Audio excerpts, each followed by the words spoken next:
لو غسلت أسنانك بعد المأكولات أو المشروبات اللي أنا هاقول لك عليها دلوقتي دي، أنت بتضر أسنانك، ليه؟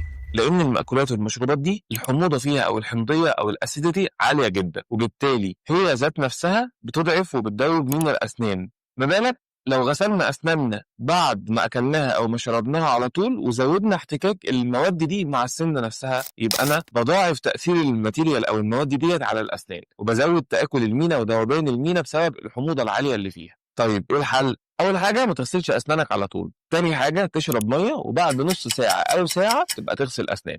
الحاجات دي هي إيه بقى؟ العنب، الرُّمّان، التوت، الأناناس، الخوخ، البرتقان، الليمون، الطماطم، وغيرهم من الأكلات الحمضية. ومش بس كده، القهوة والمشروبات الغازية والكحوليات ليهم نفس التأثير. فخلّي بالك من الحاجات دي علشان تقدر تحافظ على أسنانك لأطول فترة ممكنة. لو عندك أي سؤال خاص بأسنانك سيبه لنا في الكومنتس وإن شاء الله هنجاوبك.